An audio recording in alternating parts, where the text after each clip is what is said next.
From the beginning, it has been the new Republican members, I should say, who have been the biggest problem for their Speaker, John Boehner. For sure, they are not exactly household names, so we asked Jan Crawford to find out who they are and what has been motivating them.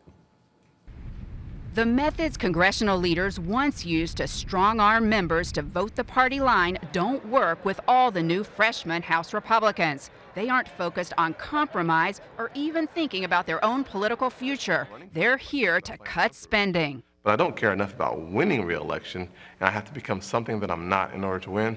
It's just not worth it. 4 of the new congressmen are from South Carolina: Mick Mulvaney, Trey Gowdy, Jeff Duncan, and Tim Scott. They have been among the hardest votes for Speaker John Boehner to get.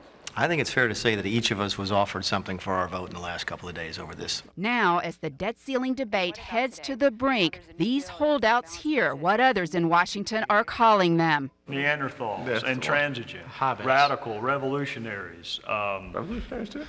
But are you worried that that the narrative, your refusal to go along could send the country into a spiral of default and plunging stock markets and escalating mortgage prices? What is one person's intransigence is another person's deeply held convictions. With the pressure increasing, they look to one another for support. Thursday night, 3 of them met in a small chapel to pray. We spent some time talking and praying and looking at the Word for some confirmation. Those deeply held convictions mean they won't be easily swayed. We're here to fix the system. We're not here to do deals for the sake of doing deals. That's what Washington has always done. That's why we're $14 trillion in debt.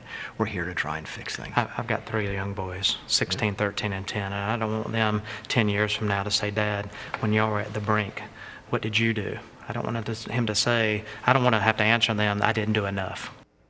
Now, Bob, even though they have disagreed with John Boehner and voted against his plan, these 4 say they strongly support him, and they insist the government will still have the money to pay its bills and get checks to the seniors in the military, even if there's no deal by Tuesday. Okay, Jan, thank you very much.